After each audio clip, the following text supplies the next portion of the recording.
Good afternoon, everyone. My name is Shannon Bryant, and I'm the General Manager here at the White Mountain Independent. And we are grateful for this opportunity today to be able to welcome Mr. Heisler and Mr. Turner, who are the mayoral candidates for the town of Pinetop-Lakeside. We'd like to start this event off by saying a Pledge of Allegiance. If you would please rise and join me.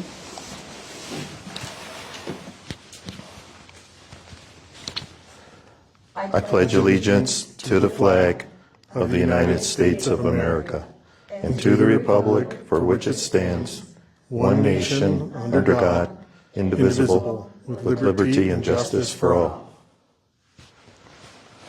Thank you for that. Just as a note, we would like to let everybody know that once again we are so grateful for this opportunity to be able to have this forum. It is the policy here at the Independent that we do not endorse any candidates in any electoral runs. This event is totally intended to provide a neutral and a peaceful, wonderful, comforting environment where these candidates can have the opportunity to share their concerns and their future goals of what they would like to see for the town of Pinetop-Lakeside. On a side note also, just to remind the public that the last day to register to vote would be June 22nd. The primary election will be on July 21st, and the general election is going to be on November 3rd. At this time, I'd like to turn over the time to Suzanne. She is our digital editor, and she will be being our moderator for the day. Suzanne. Thank you, Shannon. My name is Suzanne Adams-Across. I am the digital editor for the White Mountain Independent here in Shola. And like Shannon said, I will be your moderator for today. Gentlemen, I would ask that because of the short amount of time that we do have, please keep your answers concise so that we can get as many questions in as we possibly can. So one of the first questions I wanted to ask both of you is, why are you running for this position? So I think I will start with Mr. Turner first, if you would. I've lived in Pinetop-Lakeside for 7 years, and I first got here was in the middle of the COVID pandemic, and there were a lot of neighborhood meetings, and we talked about what was going on with the pandemic, and we also talked about local government, and there weren't too many people in these neighborhood meetings that were happy. And I've got a strong managerial background, so I said, why are we sitting around complaining about things? Why don't we get involved? And so I decided to, I'm retired, I've got time, I've got training to be a manager, and I decided to get involved. I was appointed to the Planning and Zoning Commission. I became the chairman after a year. The good folks, they voted for me to be on the town council. And I've been involved in a lot of things around town. I won't take the time now to go into those. But it's time to give back. It's time for me to take the 32 years of training to be a manager at General Motors and share it with the town I love. Mr. Heisler? Yeah, so I moved to Pinetop-Lakeside about 19 years ago, and I think very similarly, you know, over time became a little bit frustrated with maybe what was going on in the town or what I didn't see going on in the town. And I'm one of those people that's just like, well, if I can't sit around and really complain about something, if I'm not willing to go get involved, learn more about it, see what the struggles are that maybe the staff or the elected officials are going through on a daily basis. And so I decided to get involved in politics in the town. And so I did that, served on the Navajo County Planning and Zoning Commission. That was my first political appointment. And then ran for a couple of council appointments before getting appointed to the council and then running for election and being elected to serve on the council. I'll be finishing my first term on the council. And during that time, I think that what I've seen from the community is, businesses that are struggling to make ends meet, young folks here in the community that are struggling to find a good job, to be able to buy a home, and a town that is has a strategic plan, has a vision for where it's supposed to be going, but kind of gets routinely interrupted by the issue of the day instead of maintaining the long-term focus of where the town could be. And I think that a lot of those documents are very appealing. They do seem to draw out a vision for supporting the business community, supporting the full-time residents of this town. And of course, if you support the business community and you support the full-time residents, the tourists are going to come. And so I think that I have been involved in leadership for most of my adult life. I have a degree in leadership, and I think that I could bring a lot to the conversation and help support town staff and our community members in moving the town forward. And so it wasn't a decision I made lightly to throw in for the mayor of the town of Pinetop-Lakeside, but that is for sure something that I've committed to at this point because I believe I could be the change that the town needs. So my next question is, can you give me 3 items that you think that you bring to the role of mayor for Pinetop? And I'll start with Mr. Heiser first this time. So I would start off with a little bit different than I've seen from a lot of the elected officials in the town, and that is I am still in the workforce. I still have kids that are in my household that go to school every day. I have adult children that have moved back to this community, and so I have grandchildren here, and I have my son, my 2 sons and my daughter are both in their 20s. They want to maintain their life here in Pinetop-Lakeside, and so I think from that perspective, that gives me a very unique, insight into how our young people in this community are struggling to make ends meet, to find affordable housing, to find good paying jobs. And then also the seasonal struggles. I mean, all of the employees in the town that are seasonal-based businesses also find themselves sometimes in seasonal-based employment. And so those are issues that I think that's one thing. I think probably number 2 is the unique position that I've been in to be in leadership here in the White Mountains. I am the Assistant Chief of Operations for Timber Mesa Fire, and so I understand this community. I understand the people in this community. I have developed a lot of relationships throughout the county and throughout the state through that position. And those are relationships that I maintain to this day. And then the third thing that I think is something at one point in time I might have taken a little bit of an insult to, but I had somebody that talked to me about the consistency in my leadership.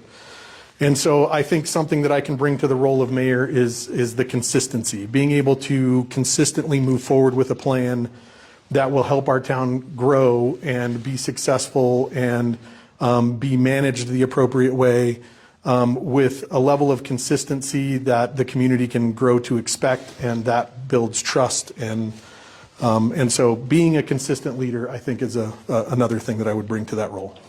Thank you. Mr. Turner?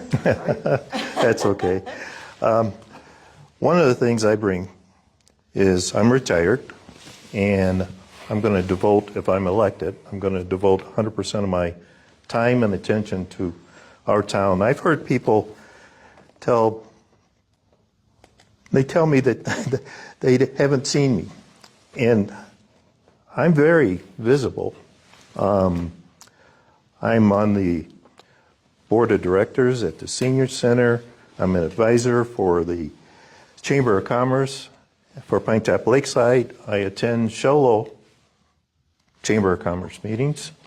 I attend the Pinetop Fire District and the Timber Mesa Fire District Board of Directors meetings, and I've been doing that for 2 years. I'm not doing it because I'm running. I'm doing it because I wanted to know what was going on in my community. I'm an active member and a past president of the Rotary Club of the White Mountains. I'm everywhere where I hear that there's a group of people talking about things. And I haven't heard of many opportunities, but when I hear that there's a group of people meeting, I go listen. And if I can contribute, I do. I'm looking at the town leadership being more inclusive. It's been dismissed and avoided in the past. And I want us to go out and solicit opinions, comments, whatever from our citizens. We need to get that input. As I said last week at the Meet the Candidates event, I'd like to have our business community have a stronger voice. I like to see our town councilors visit 5 or 6 businesses every month and come back to a council meeting and report on what they learned. We got to give our business community a voice. Without our business community, we're in serious trouble as a town. So we got to strengthen that relationship. Now, for my next question, I wanted to ask both candidates, what are your top 3 priorities if you are elected to office? And since I started with Mr. Heisler the last time, I will start with you, Mr. Turner. Number 1 is Woodland Lake. The town and the irrigation company, the Sholo Pinetop Woodland Irrigation Company, I don't know what happened there, but there seems to be some issue because the contract that we had with the irrigation company was allowed to expire. It was never talked about in any council meeting. It was never talked about with the public. I've contacted the board of directors there, and I'm trying to understand better what happened and how we can fix it and make sure they understand that if I were to be elected, I'd like to fix that relationship with them because we need water in that lake. It's a major, major recreational area for us and tourists who come here. As I said earlier, I'd like to see more inclusion. I'd like to see us in leadership go out and engage with the town. I'd like to fix the communication between the town and our citizens. I know I can't do that alone, but I'd like to lead the effort to get better communication from our citizens, get better notifications to our citizens, and be more inclusive. I like to have an open door policy where people can come in and talk to the mayor. I like for the mayor to have an opportunity, along with the Coffee with Council meetings every month, have a informal come chat with the mayor. I want to hear what people have to say. Okay. Mr. Heisler? Yeah, so I think when I think about the top 3 priorities in running for mayor of the town of Pinetop-Lakeside, I guess the number 1 thing that comes to my mind is I want to restore trust in our local government. I think that is done through communications, and as I said earlier, I think it's done through consistency. So one of the things that I learned heavily about was, emergency Homeland Security, and it talked about governments building relationships with their constituents. And so, consistent messaging about sometimes the little simple things that build a relationship with the community that give you the followers that you need, so that when something important comes out, you've got the follower base already, and you know that those community members are engaged in your platforms. And so I think that communicating with the public and being consistent in our governance of the town of Pinetop-Lakeside is probably number 1. So building trust back in the community. I think number 2 is financial stability. And what I mean by that is it seems as though the town of Pinetop-Lakeside goes through a cycle and there's a lot of money in the town coffers, or so it seems, and then we get ourselves into a budget crunch, and then we pull out of that budget crunch, and we kind of just go through that cycle. What I would like to see is consistency in the realm of our finances, that we're a small town, that we act like a small town, and that we provide financial, or that we live within our means, essentially. With that, I would like to see, kind of going back even to the trust metric, that the town is being audited, that they are that they are getting awards for financial excellence from outside entities. To me, that's where I think we could really build trust and also maintain that financial accountability within the town. And then I think the third part would be community engagement. But I think that from a community engagement perspective, you have to kind of do the first two in order. And then you'll get the community engagement, engaging the businesses in what to move forward with on how we can support them. And when I say community engagement, I think one of the number one things I've heard while I was walking around town knocking on doors is that our town isn't clean. It seems as though we don't have pride in our town. And so one of the best comments I think I heard was, we need to take care of what we already have. We already have streets, we already have sidewalks, we already have parks, and sometimes we're letting things that we already have slip while we take care of the things, while we build new things and try to improve our infrastructure. And so I guess for me, the number three would be to engage the community, take pride in our community, and get people involved in groups that will help move our town forward in a positive direction. Since you both talked about trust and transparency, I wanted to ask, how would you increase that level of trust and transparency? I know you've spoken to a little bit of it, Mr. Heisler. Do you have are there specific things that you would do to increase that? Sure.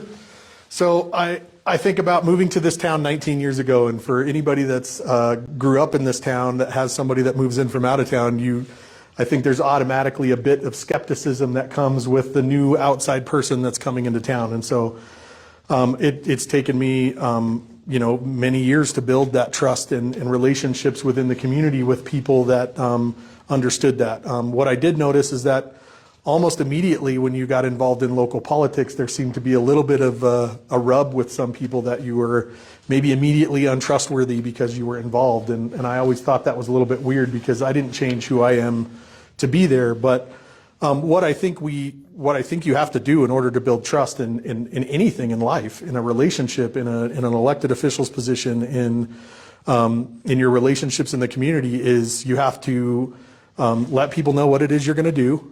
And then you have to do that, and then you have to consistently do it. And because trust isn't built in a day. And there is no thought in my mind that, Tabor Heisler will be elected mayor and day two, everybody's automatically going to trust me in that office.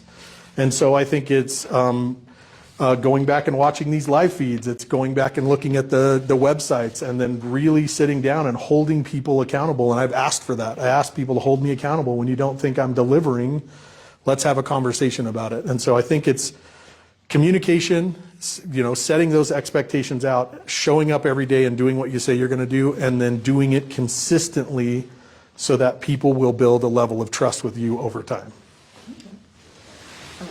Mr. Turner? The most important aspect of trust with the public is transparency. And I said this last week, I don't know how we can be talking about transparency when we have executive sessions. When I talk to people, knocking on doors and walking around, they're always thinking that some decisions made in those executive sessions, they're always thinking that secret things are happening. I've been involved in those executive session meetings 2 years now, and there's nothing that's ever been discussed there that could not be discussed in public on the dais during the town council meetings. I know I'm going to get pushback if I were to be elected mayor on this, but I like to see all of our executive sessions eliminated and have every conversation right out in the public. I think it's important for the mayor to be available 100% of the time. And being a retired person, I want to say that I would do that. I'm not going to spend all my time in the town hall, but I like to spend a good portion of my time there with an open door policy. If you want to talk to Harry, I'm going to publish a calendar, and I'll let you know when I'm going to be in the town hall in the office, and come in and talk to me. I'm going to if I were to be elected mayor, I want to set up a monthly informal chat, like I said earlier. I want to be accessible. I want people to talk with me. And when I became involved in local politics here, my neighbors and friends and the folks I talk to, they come to me for advice. They come to me with their concerns. They trust me. And it's because I'm there, I'm listening. I want to take their input, and if it's possible, have it inserted into our decision making. So if we're going to work on this trust issue, we got to be more open, we got to be more available, and have an open mind and listen to people. So my next question is, what do you believe the town government is doing well today that it should continue regardless of who is elected? You're looking at me, so that's my question. It is your question to start with, yes. The budget. And I'm going to back up a little bit here, because we had some serious troubles about a year ago. We bought some land next door to the town hall, 2 acres. I was the only town councilor that voted against that. Over $300,000. A couple months after that, we found out that we're projected to be $1.5 million over budget. I tried to be as persuasive as I could with my colleagues, but they wanted to buy that land. That's not good fiscal responsibility. Now, since then, we've got a new town manager, and we've got a new financial organization, the James Vincent Group, that have taken that problem that we had a year or so ago, and now our budget for next year is projected to have like a 5%, I don't want to call it a cushion, but uncommitted funds. Because with that extra 5%, we'll be able to manage the fluctuating revenue stream. You know, if we get rain, don't get rain. If we get snow, we don't get snow. And that's what the town is doing well right now. And you can't see it, but I'm looking our town manager in the eye and telling her she's doing a great job. And so is the James Vincent Group, and so is the town staff. And that's what we're doing really well right now, is managing our budget. Mr. Heiser? I would have to say that there's so many things going on at the town right now that the town is doing right. I would tell you that if you drove down White Mountain Boulevard in the last week, you would see that our public works staff has been diligently out making sure to clean the curbs on the side of Highway 260. Even though that belongs to ADOT, it means so much to our community to have pride in our community. They've been weed eating the sidewalks. They've been weed eating the side of the highway. I know that we have opened up a green waste collection center for the community to use for free for residents and half price for outside residents. I know that our town staff has been diligently working to fill positions that are needed within the town that perform critical functions. And I would say, well, the police department open house that we just attended yesterday, that was another example of just exceptional work to get the rest of the projects at the police department across the finish line before the open house that happened yesterday. I see our police officers out on White Mountain Boulevard the other morning. I know there's only 3 of them on duty, and I saw all 3 of them doing traffic stops trying to keep people driving slow on the highway. So to answer the question directly that you asked, the town is doing just outstanding things. On top of that, this last year, they absolutely have done an amazing job in keeping our finances under control. I mean, it was a little bit of chaos when we first went into knowing that we were going to have some financial difficulties. But to watch the town step up and become a team, almost, I would to some degree even say a family, and watch them outperform every projection and save the town money. Because ultimately, it's not 5% that we're looking for, it's 20 to 25% of the annual operating expenses that should be in financial reserves, so that when that fire event happens, when that emergency happens, when we expect people to stay here and protect our community and maybe the rest of us have to leave and go somewhere else, that we can continue to operate the town, that we can continue to fund paychecks. So 20 to 25% of the town's budget is supposed to be in financial reserve, and that's a national standard of financial excellence. And so they have done an outstanding job. I think we were actually projected at the end of the year with something like $1.5 million in financial reserves, but right now, today, I think the town is sitting at $2.3 million in financial reserves. And that's because the town staff has done just an outstanding job in being able to get projects done and also being able to do it all on time and under budget for the last 10 months. And I think that's just excellent work by them. The next question is, what is one area where you believe the town should become more aggressive or more proactive on something? And what is one area where it should slow down or be more cautious? So we'll start with Mr. Heisler. Yeah, I think, could you repeat the question one more time? So what is one area where you believe the town should become more aggressive? And what is one area where you believe it should slow down or become more cautious? I think more aggressive to start with would be taking care of what we already have, and I've already mentioned that. But we have taken on a lot of projects, and it's kind of diverted people's attention away from, I think, what the core purpose of government is, which is providing services to its residents. And so we've kind of had this focus on doing new stuff.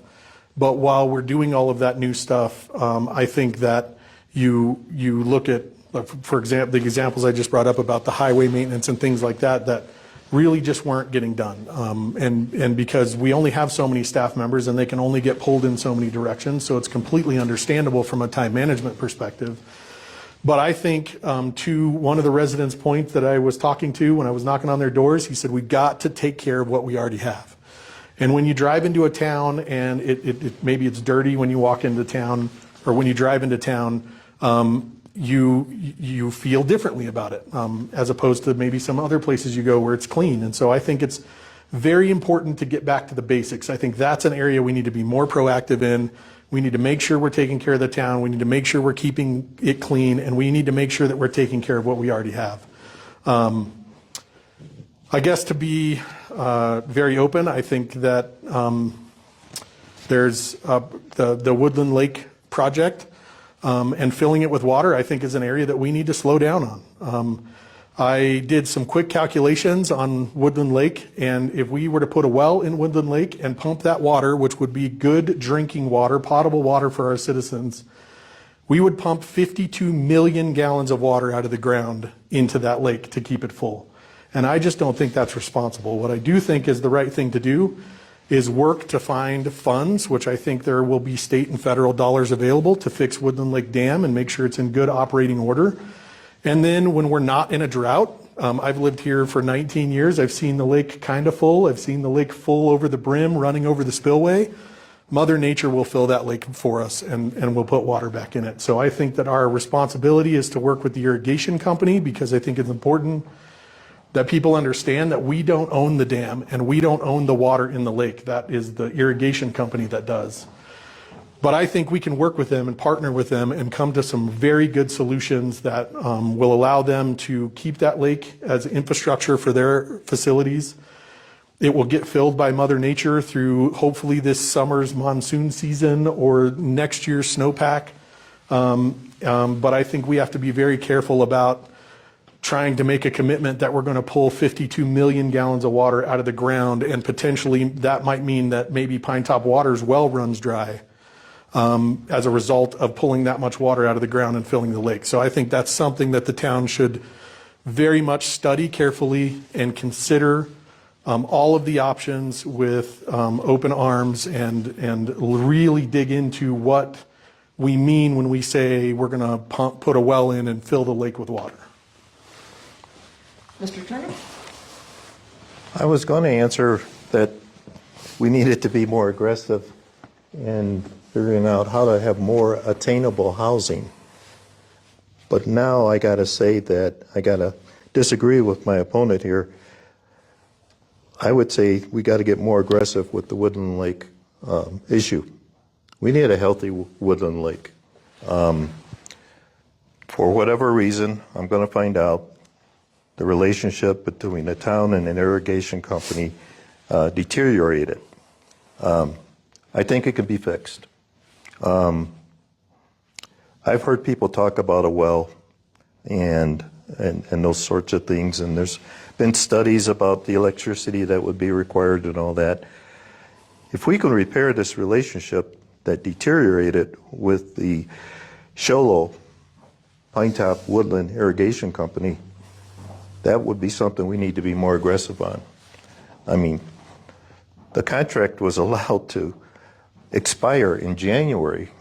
We're almost into June, and there's been no conversations about it. That's where the town needs to show more aggressive effort to fix that relationship. Now, if it comes down to, we need a well or something like that, if we have a good partnership with the irrigation company, we can figure those things out. I know right now there's about $300,000, according to the irrigation company, of repairs that are needed on the dam. And I've walked the dam with some of our residents and took a look at it. And I talked to one of the members of the board of directors at the irrigation company and in the irrigation company to get grants to find the $300,000 to repair that dam. I think that would be a good faith effort to help us repair the relationship with the irrigation company. And if down the road there needs to be conversations about a pump or a well or whatever, we'll take those as they come. But the other part of the question was, what should we slow down on? I respect our public works department under the leadership, the new leadership. I think they're doing great things. I get concerned about all the equipment we buy. I'd like to dig into that a little bit more. I think we need to slow down there. I think there's some things we could contract out and not do ourselves. And probably in the long run, it'll probably save the town some money. So I think we need to slow down a bit there. But I just want to say, I'm not the mayor.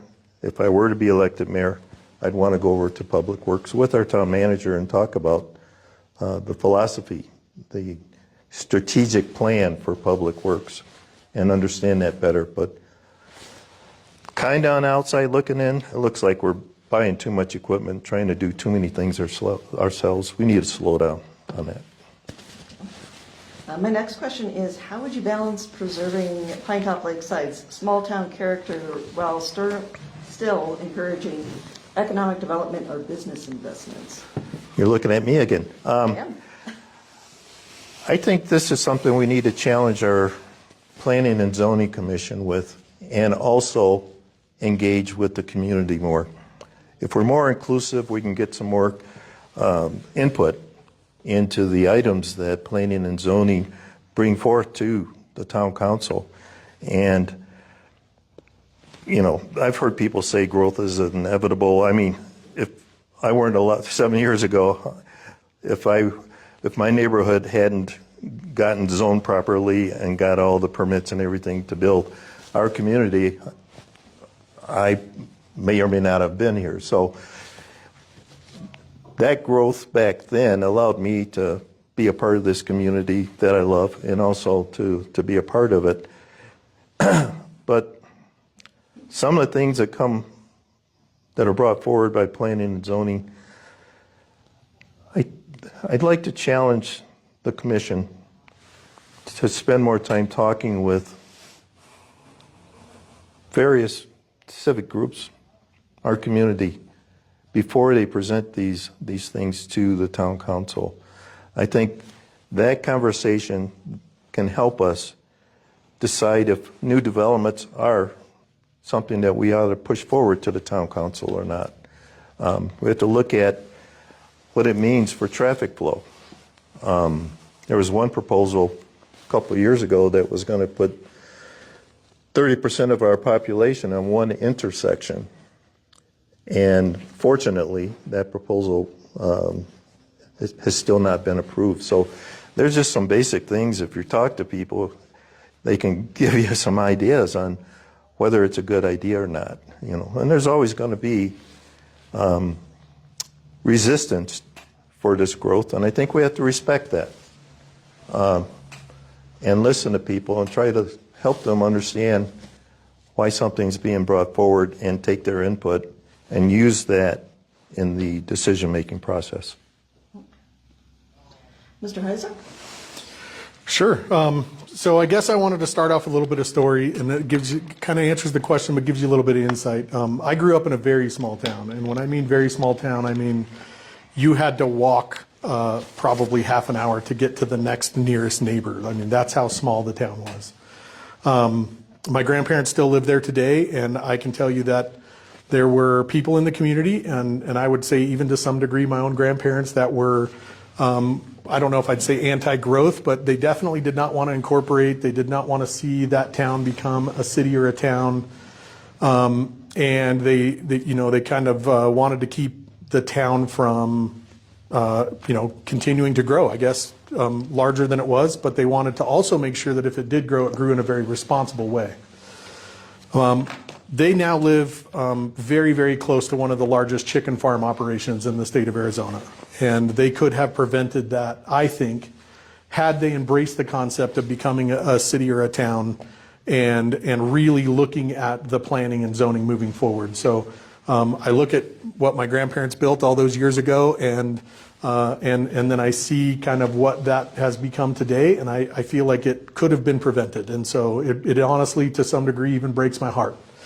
And so when I look at the town of Pinetop-Lakeside, what I see is just kind of a community that responds to whatever seems to walk through the door that day. Whether, whatever that business is, whatever that thing is, they just respond to the thing of the moment. And what I would like to see is that we protect the small town character, which is one of the reasons I moved up here and fell in love with the place. You can go a lot of places in the country and live in a beautiful environment. But one of the things that I think is special here is the connection with the people. And I've said that before. Like, I don't necessarily know everybody's name, but you can walk into a grocery store or a coffee shop and you see people in there, you know them, they say hello to you. When the community is going through some kind of crisis, people show up that you never would anticipate will show up to help you.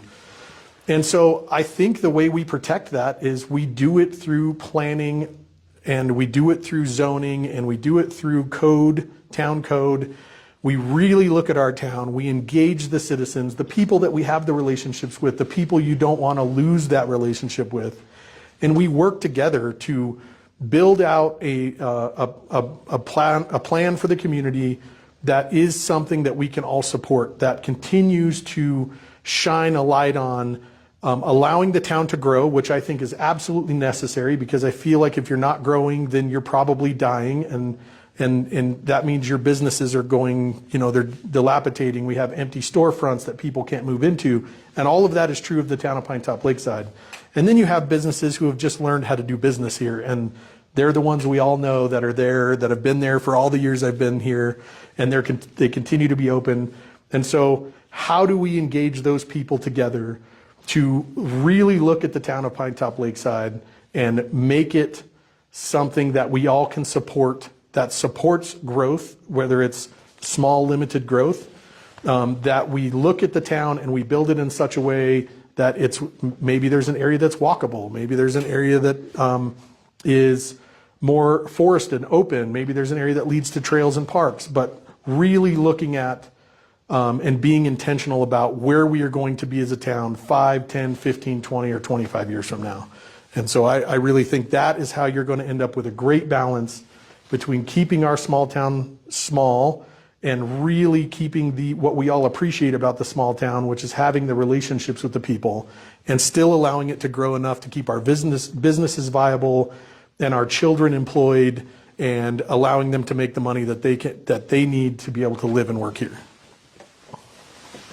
So my next question is, what is a policy position or idea that you support that may not align with your supporters or political allies? And since we started with Mr. Turner last time, I'll start with you, Mr. Heiser. So what is a policy position? One more time, sorry. That's fine. Or idea that you support that may not align with the people who support you in your run for office? I'll be very honest, I kind of feel like it's a little bit of a weird question because people support generally because they probably agree with you more than they disagree with you, for sure. But I think policy position. I'm not sure that I've had a lot of policy decision conversations where people disagree with me, to be honest, as far as supporters are concerned. I guess probably the number one thing that I hear about more than anything else is Woodland Lake Park and Woodland Lake. Those are the two things that probably come up more than anything else. And to be very honest, my head is a very systems-driven head, and I think it's important for people to understand that I've spent an entire career kind of getting taught and educated not to make emotional decisions, but to make systems decisions. Because, you know, when you're responding to emergencies, if you start to make emotional decisions, a lot of times you make mistakes. And so you really have to dive into what's step one, what's step two, what's step three, right, in order to validate that the decisions you're making are the right decisions for the community. And so I think that when I look at something like the filling of Woodland Lake, for example, I've already given you an example of how I analyze it in my head. I think about what are the impacts of putting water in that lake outside of drought conditions. And that, like I've said already, I think the lake will refill again when we have moisture, when we have snowpack. I think right now we have 0% snowpack in the White Mountains, which is unheard of. That's not a normal thing. So even if we worked out all the things we could work out, there's just no water to send down to the lake. That it just doesn't exist. And so the only other options I think of are, dropping a well and filling the lake. And I run that through my head. What does that really mean? What does it mean for energy costs? What does it mean in gallons of water? And are we doing the right things? I think of the second thing is, we've purchased 107 acres through a generous donation from a community member that allowed us to purchase the 107 acres of Woodland Lake. There are conversations ongoing right now about purchasing another 400 acres of that property. I have serious operational concerns about that through the future because, the federal government, the U.S. Forest Service currently owns that property. And I guess I'm uniquely familiar to understand that the Forest Service sometimes cuts very large checks to people for maybe a fire started on their land and then, burn some of their infrastructure. And so the Forest Service can, write a check for that. The town of Pinetop-Lakeside is not in a position to write a check for something that might happen in Woodland Lake Park and then extend into the town. And so we have to be very aggressive about if we're going to take that land on, what is our future operational plans for maintaining that park? Because if the park bankrupts the town, we lose both. And I don't think that's responsible planning for the future. And so those are the things that I think when I talk to people, those are probably the two biggest issues that people say to me, well, we need to jump on this opportunity to purchase the park. And I say, I think we need to slow roll that a little bit, and we really need to understand and analyze what we are getting ourselves into before we just accept something large like that without a plan for how we're going to maintain that into the future. Mr. Turner? My answer might be a little bit shorter. First of all, I'd like to clarify something because our residents are listening. The town didn't purchase the 100 acres. They're not looking at purchasing the additional 400. Those two activities were donations by citizens to the town. Just want to clear that up. My bachelor's degree, I have a bachelor's degree in engineering. Engineers are always looking for problems to fix. Another reason why I'm in this chair talking with you right now. I have a master's degree in management, but from the engineering side of my brain, all the things that I would propose as priorities for me if I were to be elected mayor or policies, I've tested them in my conversations with folks as I go door to door in businesses and sit in on forums put together by the public. I don't think I'm proposing anything in my policies that the public won't support. I want to get our trust back. I want to figure out how we can get water into Woodland Lake. And if that becomes an impossibility, if I can't repair this deteriorated situation with the irrigation company, I heard one of our former councilmen talk about, is there an alternative for Woodland Lake? I don't like that proposal, but it needs to be discussed.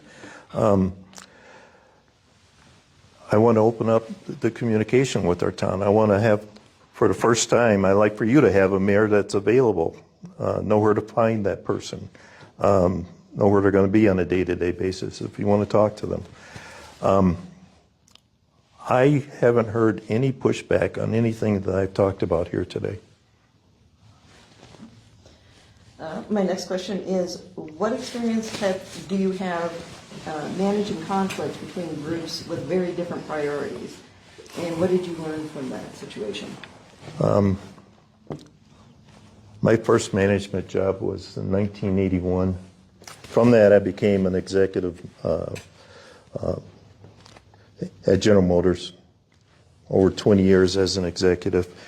I've had assignments where I've had a handful of people in a small budget, and I had an assignment where I had 700 people, and they were responsible for hundreds of millions of dollars. And I tell you, with 700 people, there's conflict every day. If you just do some simple math, in 365 days, two people a day are going to be knocking on your door with a problem, and it's always going to be some conflict. I solve those just by getting folks to talk to each other at the same table, and that's what I want to do between the town and the irrigation company, and say what's on their mind. Where did we go wrong? And sometimes in those conversations, people would vent, and you got to keep emotion out of it. You got to back up, as I just did in my chair, and let people blow off steam a little bit, and then bring them back to expressing what the problem is. And usually, probably 100% of the time, there's usually a handshake at the end.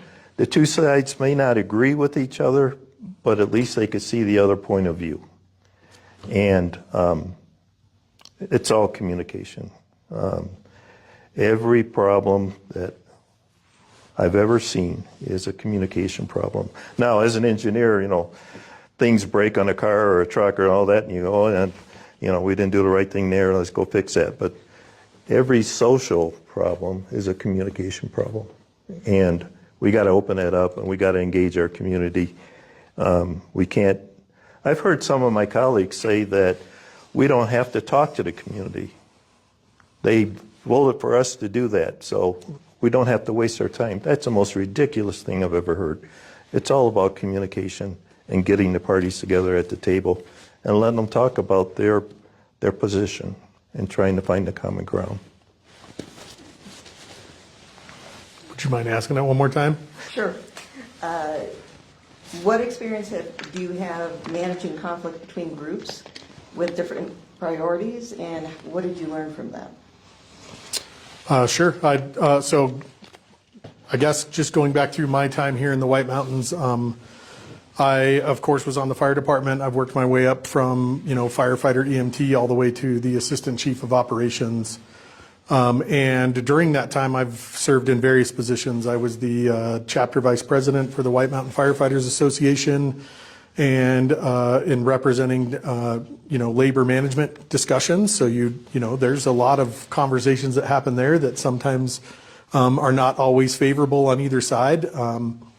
I think as I move forward through this career, I think that, even getting onto town council, I think is a great example, because there is groups within the community that feel like they're not heard. And quite frankly, they exist probably because they feel like they're not being heard. And so one of the things that I think about is the People's Voice Committee. I think when we go to coffee with council, we hear from different people within the community.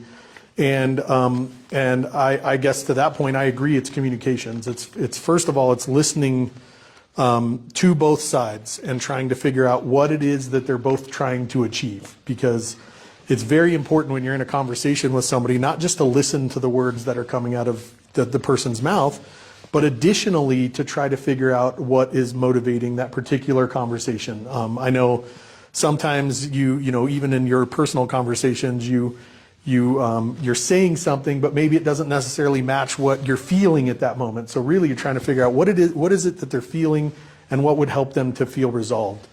And so I feel like when you have those conversations and then you give people honest feedback, that really maybe you're looking for a middle ground where you can help to bring both parties to the table.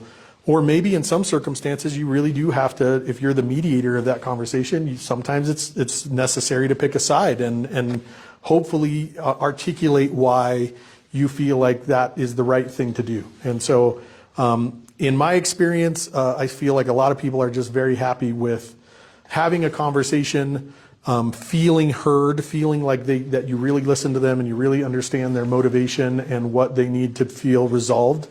And then the fact that you're not just going to tell them whatever you think needs to happen to make them feel good. Like I think for a lot of folks, it's really comforting, at least in conversations I've had, that people have said, I appreciate that even though you may not agree with my position, you don't just tell me that you do. You tell me why you disagree. We have a conversation, and so I'm not gonna perjure myself, if you will, to make somebody feel a certain way. So that I think that most people appreciate that, if not all the people I've had interaction with. Okay. So I think we have about 10 minutes left. And so my last question is, if elected, how would you measure whether you're being successful after your first 2 years in office? And since we ended last with you, go ahead. Yeah, so I think if you're looking for success in any organization, you have to really lean on what it is that you're measuring, the data of the organization. And so I think that when you look at the things that we've talked about as being important and priorities, those things are some of them are fairly easy to measure. If you've got additional community engagement and you have conversations with the community, then you can absolutely gauge whether or not your trust meter is going up. I think that is absolutely the engagement on social media, the engagement at council meetings, the engagement with you as an individual elected official, I think is a great way for you to gauge if you're really moving the needle on that.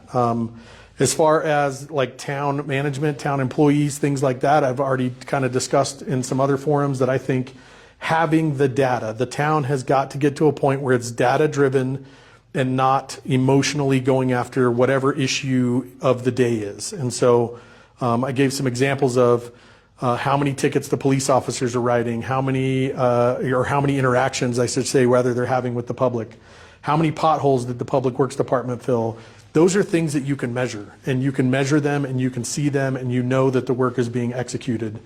And then on probably that final topic we talked about, which was finance, we've already kind of talked about it, but it's looking at the budget. It's making sure that we're hopefully we're looking at the budget and we're doing stuff on time and under budget. That's a great place to be, and at least we can be on budget and on time. And so that is a metric you can see, you can measure it, and then when you get into the national recognitions of financial reporting, financial excellence, audits, those are all things that you can measure and use for, to measure that you've made promises to the community and that you're keeping those promises. And then finally, it's just the feedback. It's the knocking on the doors. It's being available to people when they want to tell you that you're not meeting what you said you were going to meet, and then having a conversation about it, and which I love to do. I love to sit with people one-on-one a lot of times, or coffee with council. I think that's a great venue for people to just come have a one-on-one conversation and really start to understand and have a real conversation with their elected officials. Mr. Turner? If I were to be elected mayor, and I'm going to make myself available, I like the events, the Coffee with Council events. I like to add a informal come chat with the mayor event. I want to have my schedule published so people will know when I'm at the community center or if I'm at the town hall or at the coffee shop. First few months, I'm expecting a lot of people showing up at my door like a line of people with issues. One indicator that I'm doing a good job is over time, a dissipation of folks that are coming in with issues. If I can show that I'm listening and working with the council and working with the town manager and the staff and trying to take the things that they're giving me and implement change, I think there'll be less input to the mayor. And that would be one indicator to me that, okay, I'm opening up the communication. People are not coming by anymore. It's not that they don't love me. It's just that they're happy. Another indicator would be during the town council meetings, the calls to the public. They're not all positive, and that's not a joke, but they're rarely positive. I think another indicator is when there's a call to the public, what are people talking about when they approach the council? I don't know if there's a metric or anything like that, but it's just a matter of when people are comfortable that you're doing a good job, there'll be less complaining and more constructive things that are going to be given to you. I expect to hear a lot of complaints, like I said initially, but then after those things are heard and addressed, I'm thinking that we'll hear more from the business community on the things that they like to see the town do. I think we'll hear more from, I like to see more public organizations put together, like PVC, the People's Voice Group. I think there's an opportunity to increase the number of work groups, if you will, with our citizens where they can talk about their ideas and bring them forth to us and help us with our decision making. And the last thing I'll bring up is I will know I'm successful if we can get the speed on 260 controlled. And I love the police department. As you know, if you read my thread on Facebook or go to my website, you know I have fondness in my heart for the things that they do. Excuse me. And one of the things I like to see, I don't care if we have to hire another officer or two or get another car. We need to slow that traffic down. And I'll know I'm successful if next year at this time we can say, you know what? Nobody's more than 5 miles per hour over. No more 70 miles per hour in a 45 zone. Or 70 miles per hour when you get into the town limit in a 35 mile per hour zone. We gotta slow down that traffic. And I'm open to any and all the ideas. Like I said, if we need more police presence, let's go hire them and get this done. It's not safe out there. We got to get our crosswalks established, and we got to get people to slow down. Thank you. I'd like to thank both gentlemen for coming today. And just to remind our viewers out there, the last day to register to vote in the primary elections is June 22nd, excuse me. And the primary election itself is July 21st this year, and the general election is November 3rd. And that is it for this debate. I'd like to thank White Mountain Independent for giving us this opportunity. Thank you. Yes, thank you for hosting this.